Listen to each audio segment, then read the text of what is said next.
Well, Ernst & Young is under scrutiny in India following the tragic death of a 26-year-old Anna Perail was working for EY at their Pune office. Tragically died in Pune in what appears to be a death due to toxic work environment. Do you remember the EY story? Anna Sebastian, 26 years old, chartered accountant who unfortunately died due to work stress. Her mother's letter went viral. The entire country was outraged. The Labour Ministry sent notices. The media covered it for weeks. One death and there was national outrage. Now, let me tell you about 500 deaths. Also due to work stress, they also left suicide notes. They also blamed impossible targets and overwork. But you probably didn't hear about it. Why? Well, that's what we're going to discuss today. And the answer has to do with 1.78 lakh crore rupees. Hello folks, I'm Shashank. You're tuned into FinShots TV. We're part of 01 Media.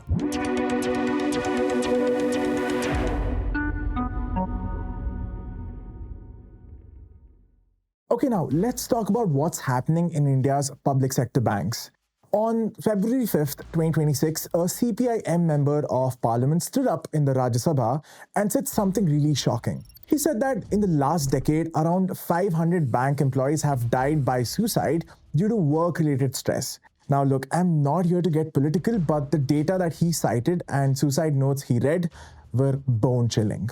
Let me give you some examples. Feb 2024, Siaram Prasad, Chief Manager of Union Bank of India in Gujarat. He hung himself from the first floor of the same building where his branch was located. He left a suicide note and it said, and I quote, "The staff should not be assigned impossible targets and terrorized, or else others too, like me, would be driven to suicide." 2 weeks later, a branch manager of UCO Bank in Tamil Nadu ended his life. He had a 1-year-old daughter.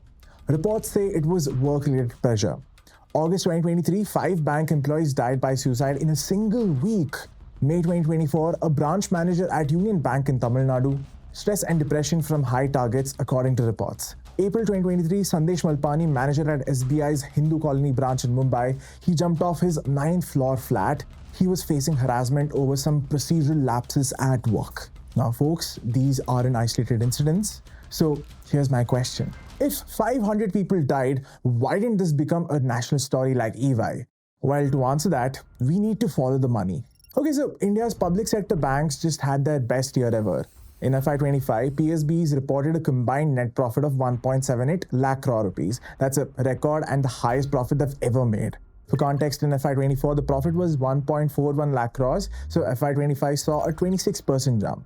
SBI alone contributed over 40% of that profit. It made around 71,000 crore rupees in FY25. Punjab National Bank saw the highest profit growth percentage-wise. Their net profit doubled, up 102%. to 16,000 odd crore rupees. Bank of India's profit also grew by 46%. UCO Bank's profit grew by 48%. Central Bank of India 48% again.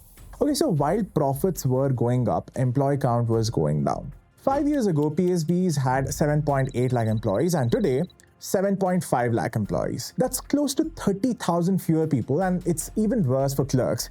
They're down 37% from 4 lakh to just 2.5 lakh. Now, you might think, well, maybe they just stopped hiring, but no, they actually hired 1.48 lakh people in those 5 years. The problem? Retirements and people quitting ate up all the new hires. So you're hiring like crazy, but your total workforce isn't growing. And while the workforce stayed flat or declined, the business grew massively. Loans given by PSBs grew 38% in just 4 years. So think about it, 38% more business, but 4% fewer employees. Each person is now handling way more work than they were 5 years ago.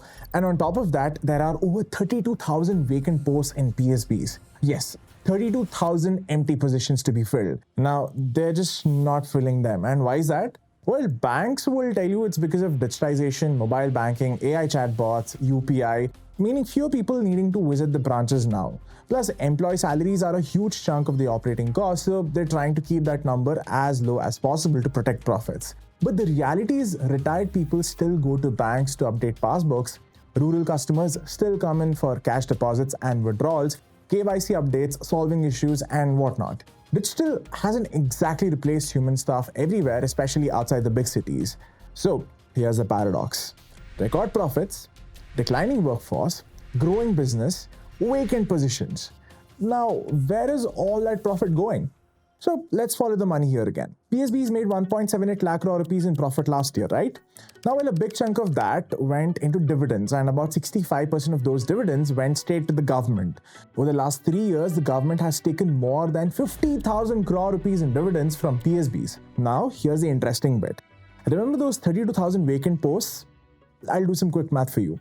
If you wanted to fill all those vacancies at an average of, let's say, 5 lakh rupees per person per year as salary, it would cost around 1,600 crore rupees.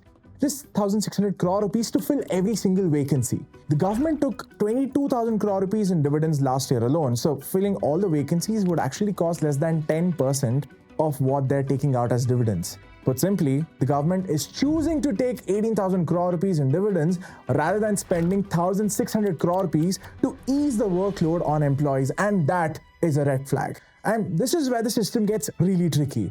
The government owns these banks, the government is a majority shareholder, the government also regulates the banking sector through RBI, and the government receives dividends from these banks. So when bank employees are dying from stress and there are 32,000 vacant posts and the government is making 50,000 crore rupees in dividends, you then start to see the problem. Okay, but there's another reason why bank employees are always stressed. And if you've ever been to a bank, you might be able to relate. You go to a bank to say open a fixed deposit. The bank manager immediately starts pitching you, "Sir, have you considered buying this XYZ life insurance policy? Have you considered buying this mutual fund? Do you have a pension plan, sir? How about this health insurance, ma'am?" You say, "No thanks, I would just want to open my FD," but they keep pushing. And sometimes it gets annoying, right? You start thinking, why is this person so desperate to sell me insurance? Well, here's why. Banks have shifted from being banks to being salespersons for third-party products. Insurance companies, mutual fund houses, pension schemes, now these companies pay banks a commission for every product sold, and banks pass that pressure down to employees in form of targets. They have daily targets, monthly targets, quarterly targets, and in some cases, employees are told that they cannot leave the branch until they hit those targets for the day. In fact, the situation got so bad that the RBI stepped in. In Feb 2026, just a few days ago actually, RBI proposed banning incentives paid to bank employees by third parties like insurance companies and mutual fund houses. They said banks were using dark patterns to push products onto customers. And according to RBI's own rules, bank employees shouldn't use customer data to target them for third-party products. But the reality on the ground is completely different because employees have targets to meet, and if they don't meet them, there are consequences. And this is on top of their already extra workload. Apart from the regular banking, processing loans, managing deposits, handling customer complaints, recovering unpaid loans, all of that still needs to be done. But now you're also expected to be an insurance salesman. Now, look, if you do need insurance, especially health and term insurance, this is exactly why you should talk to someone who's not working on targets or under pressure. Ditto offers free consultations with IDI certified advisors who aren't pressured to sell you anything. They'll help you figure out what coverage you actually need for free. Link to book a free call with them is in the description. All right, now what's the government doing about the stress? Well, it asks banks to prepare action plans to address employee stress. There's also something in place called Ease 8.0. It's apparently a reform program for PSBs, and now it includes provisions for stress management, things like quarterly employee health index surveys. Now, 7 out of 12 PSBs are already conducting these surveys. Banks are being asked to set up grievance redressal systems, conduct internal audits, and ensure ethical practices in selling third-party products. On paper, yes, great initiative, but here's the thing. The directive doesn't say fill the 32,000 vacant posts. It doesn't say reduce third-party sales targets. It doesn't say stop taking 20,000 crore rupees in dividends and invest in hiring instead. On the flip side, it only raises dividend expectations because of record profits while creating action plans and leaving banks to solve this crisis all by themselves. It just says prepare action plan, conduct surveys, manage stress. So the question is, can you really manage stress when the root cause, the understaffing and the impossible targets remains unchanged? Well, I don't know, maybe, but it feels like treating the symptom and not the disease actually. So let's go back to where we started. EY, 1 death, national outrage, Labour Ministry notices, media coverage for weeks. And on this side, PSU banks, 500 deaths. Suicide notes, impossible targets, overwork, and the response is prepare an action plan. What's the difference? Well, EY is a private company. When something goes wrong, there's public accountability. The media can investigate. The government can intervene. The owner and the regulator are separate. But PSU banks, The owner is the government, the regulator reports to the government, the dividends go to the government. Now, when the owner, the regulator, and the beneficiary are all the same entity, who holds them accountable? Now, that's the real question, and until that changes, I'm not sure action plans and stress surveys are going to prevent the next suicide note that says, I couldn't cope, I give up. Folks, that's it from me today. Let me know what you think in the comments, and if you know someone working in a PSU bank, maybe check in on them. I'll see you in the next one.